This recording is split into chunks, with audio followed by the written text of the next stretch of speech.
So I'm here to do an IVF update on the cycle. I think it's been about a week, somewhere around there.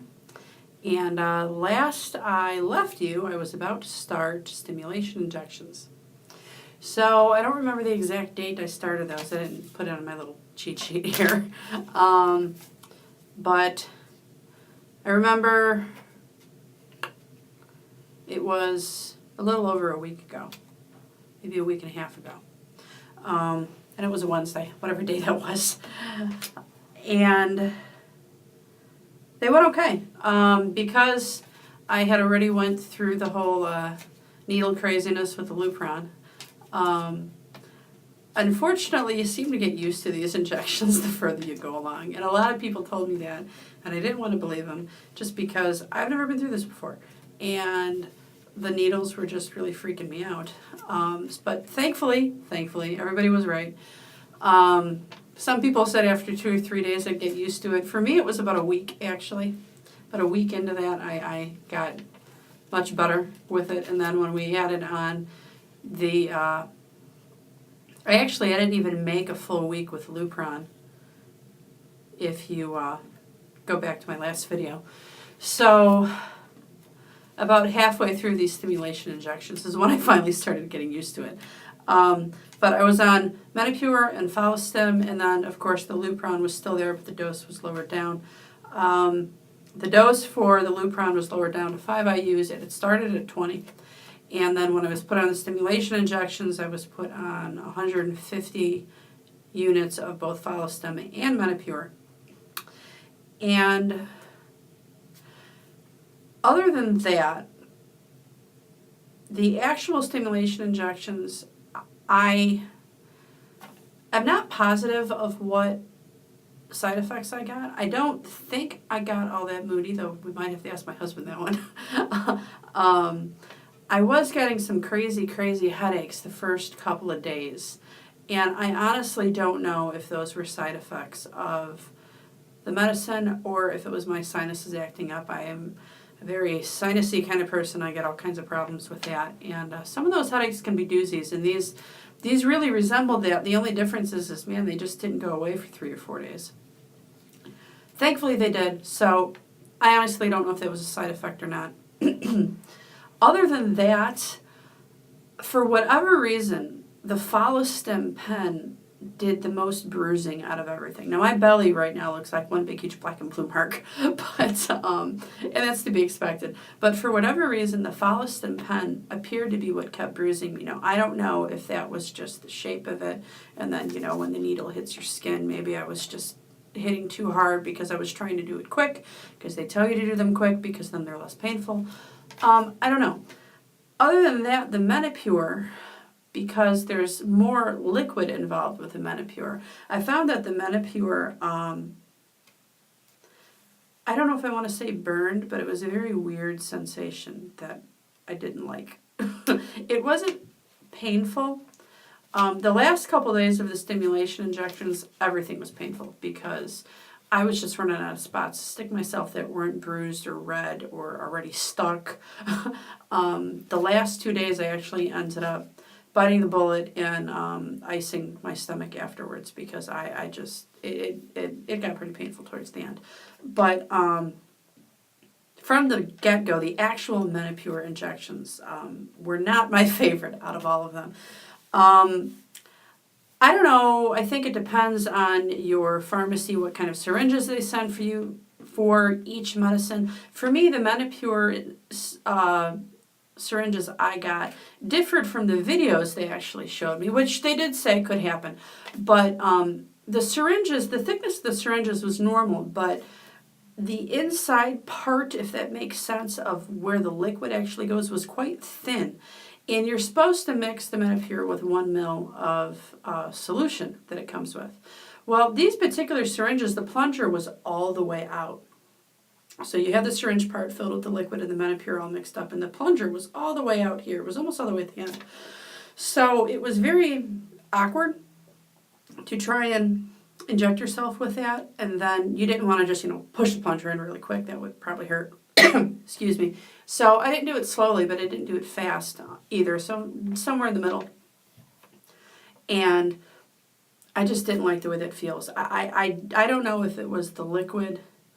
Probably it was part of it. I think the other part was just the awkwardness of it because the syringe plunger was all the way out. And I have no idea if that is the way everybody else's that have been through this has been. I thought that was a little bit strange. I thought it would have been better if they would have used a thicker syringe. But what do I know? Other than that, over the last week, I'm just going to go quickly over what's happened here. On the 24th, we went in and we did a cryopreservation of my husband's specimen, which I've never heard anybody else on here mention. So I don't know if this is a new thing or if my clinic does it. I think it's kind of cool because the concept is they want your husband to come in and give a specimen in advance to the actual egg retrieval procedure, just in case he's sick on that day or, out on work or just plain nervous or whatever. And I think that's a really awesome idea. It's great peace of mind to know that if something goes afoul on the day of your egg retrieval, they have another sample to work with. Now, the only bad part is my insurance didn't cover it. And they told me that most insurances don't cover this cryopreservation. But it wasn't that expensive. For me, full price, it was $200. So $200 to give myself a little peace of mind, to take a little pressure off my husband, I think is fully worth it, and I think it's an awesome idea. So we did that on the 24th. And then on the same day, on the 24th, was my first ultrasound scan of the stimulation injections. So actually, if I go back to what I said earlier in this video, my first day of stimulation injections was a Friday, the 21st, and it was at 9:30 at night. So that day doesn't entirely count for the growth. You want the follicles to grow somewhere in the vicinity of 2 millimeters a day. So I started on that Friday, and that following Monday morning, early in the morning, was my first ultrasound. And after essentially 2 days of stimulation, because of the timing of everything, I had 7 follicles on both sides, and they were all 4 and 5 millimeters. So I started out with 14 follicles, which was awesome. I was really excited that my hope was correct, that I was going to respond well to the meds. 2 days later, I went back on the 26th. Again, first thing in the morning, I was like a 7 a.m. kind of girl with these. And 2 days later, I had more. I had 10 follicles on the left and 12 on the right, and all of them measured 9, 10s, and 12s. The largest one was 12. I think there was one 8 in there also. They were kind of viewing that one as a new one that popped up midstream. Now, at that point, they lowered my Menopur down to 75 units, which was 1 bottle versus 2, because it was originally on 150 units. And at this point, I still had a bit of an aggravation, which I don't know if, I don't remember if I mentioned this in the last video, but, oh yeah, I did. I had a bit of a problem with the red plague, ant flow, or remnants of it that were not stopping because my body just was not handling the birth control that all of this started with well. All the way through up to the 26th, I was still getting much, much more than just spotting. It wasn't full flow, but it wasn't spotting either. And I was freaking out. I was afraid it wasn't going to stop. Were they going to cancel the cycle after all, even though we went forward with this? And on and on and on and on. And the nurses kept telling me, no, you're going to be fine. You just didn't do well with birth control. It wasn't strong enough for you. It will stop. It looks like it's going to be a couple more days.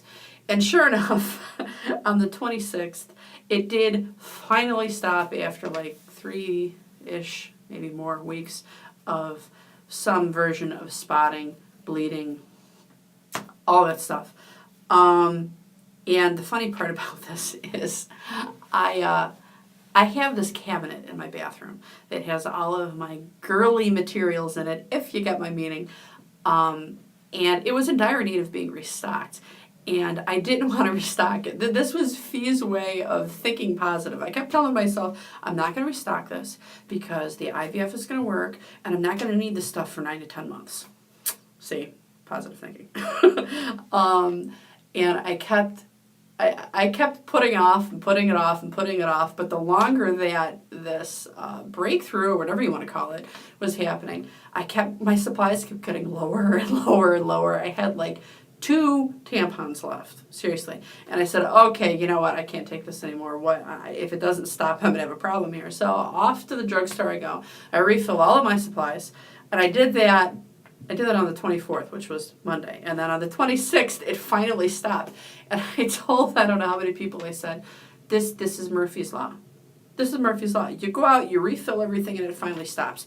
If I knew that that's all I had to do, I would have went out and refilled my stash a week prior to that. But that's the way Murphy's Law works. Anyhow, I thought that was funny. I wanted to mention it. All right, so back to the originally scheduled program. The 26th, I was up to 10 follicles on the left, 12 on the right. They were all growing really well. On Friday, the 28th, I went back again, and this time we had 19 on the left and 15 on the right. The new ones were all kind of small. They were like 8 millimeters, but the largest one was 16. The larger ones were between 13 and 16, with the largest being 16. So at that point, they told me they wanted me to come in for everyday scans. Well, we were hitting a weekend. So I was like, oh, I wonder how this is going to work out. Well, they wanted me to come in on Saturday, which was March 1st. And all the way up to this point, I always had the same people every time. Well, I go in on March 1st, and there's like a skeleton crew. There's like 2 girls running this whole show for all the people that had to go in on Saturday to get checked. And also, prior to this, the person who was doing my ultrasounds kind of got used to me asking questions. I don't think I get the impression that a lot of people don't do that. Now, I don't know if it's because only some of us are odd and we want to know all of the details so we can come on here and vlog or post it on Facebook. Maybe they're just not used to that kind of thing. Or, I don't know, maybe not too many people are as informed, but I like to be informed. I really wanted to know all the information. So she got used to me asking questions. But she would always tell me, I will call later in the afternoon to confirm. So that's what I got used to. Well, on Saturday, I didn't have those people. They were like their secondary crew, their skeleton crew, we'll call it. And I didn't get a whole lot of size information. Actually, I didn't get any size information from her. And I just figured I would still get that call in the afternoon. What she did tell me was, at that point,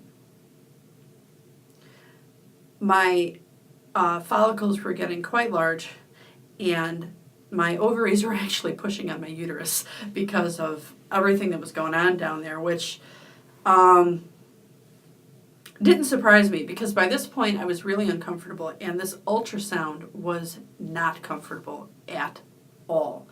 And my husband actually went with me to this one. He went to the ones on the weekend, and he was holding my hand the entire time because I was like wincing the entire time. It was pretty uncomfortable. The only thing the nurse had told me at that time was that once the doctor reviewed the results, it looked like they may or may not try to extend the stimulation time a little bit longer to get some of the smaller ones to grow, or they may actually go with what I had, and I might get a call at the trigger. Well, I didn't get a call that Saturday afternoon. What they did do was they sent it through to what they call our portal. All of the patients there have a web page that we can log into, that they can send us messages, and we can review our test results and review ultrasound results. So they had told me, make sure you check your portal, but you should also get a call. Well, I didn't get a call, but it did push through to the portal. And the message on Saturday on my portal had said that they needed me to go in again on Sunday. That would be the 2nd. On Sunday at 9 a.m. And I was like, wow, a Sunday, holy cow. We must be getting close. So I go in on Sunday, expecting again to see the skeleton crew with different people, and yet again I'm surprised. There's like a third person, a third set of people. Now, keep in mind, every time I go in, they draw my blood and they do an ultrasound. And the regular girl that draws blood, she is amazing. Amazing. That's all I'm going to say. So, of course, every time I didn't see her, I was like disappointed because I knew I was probably going to bruise. And I did. So on this Sunday, it was a third person that I had never seen before doing the blood. And I walk into the room, and it's my doctor there to do the ultrasound. And I was like, wow, I did not expect to see you here on 9 a.m. on a Sunday. Well, I'm in the Chicago area, and we had what Chicago would consider a smaller snowstorm, 2 to 4 inches. And some areas got a little bit heavier. And he told me, now this is the doctor, the founder of the whole organization. There's a bunch of doctors. My doctor happens to be the founder. Keeping that in mind, this guy turns around and says, yeah, I decided to be nice. She's like coming from all the way on the other side of the city, and I only live a couple minutes away, so here I am. I was like, hey, nice guy. But he was there, and I was actually pretty happy with that because I was expecting a really uncomfortable ultrasound again, but this man has obviously been doing this all of his life, and it really wasn't uncomfortable at all. He did tell me the sizes at that time on Sunday, early in the morning, 9 a.m. My follicles were 22.5 was the biggest one, 22.5, ranging down to 16, and he said he was only looking at the larger ones. So he was just kind of disregarding the smaller ones. So and again, I wasn't positive of the amount of larger ones. I think that he said that 10 to 12 of them total were of these larger sizes, 22.5 through 16. And he told me that more than likely I was going to get a call in the afternoon to tell me an exact time to trigger. So at that point, it didn't sound like I was going any further with the stimulation, so of course I was like, man, I really hope I get this phone call. This phone call is going to need to have details in it. I did get the call. I did get a call on Sunday at 2 o'clock in the afternoon, and they told me that I needed to do my trigger shot on Sunday, the 2nd, at 11 p.m., which is past my bedtime, but oh well. And then my retrieval was going to be Tuesday, March 4th at 9:30 in the morning. That's tomorrow, guys. Tomorrow is my egg retrieval. We did do the trigger shot, which is the beginning of the larger needles. They're like 1.5 inches long. They're scary looking. They are. I know I did a video on this. I did not get any better with this concept. I had like a whole week and a half to get used to the fact that the needles were going to get larger. Yeah, I didn't get used to the fact. I was nervous. And as you guys may or may not remember, I know I mentioned it, but I think I only mentioned it once. My husband's right hand is immobilized because he had surgery on his thumb. And he's a right paw. That's his primary hand. So the day before, sweet guy as he started practicing on an orange. And he was pleasantly surprised that he was doing well. And he's like, you know what, I think I got this. We'll be all right. You won't have to ask anybody else. I want to do this, and I'll be good, and I'll be able to do this. It doesn't look like a problem. I'm like, because I really didn't want to ask anybody else to do it. The shots make me nervous in the first place. Having to have someone do it other than my husband, even though I did have the option of a friend who is a nurse, which is an awesome option, it still is more comfortable for me, at least, to have my husband do the shots.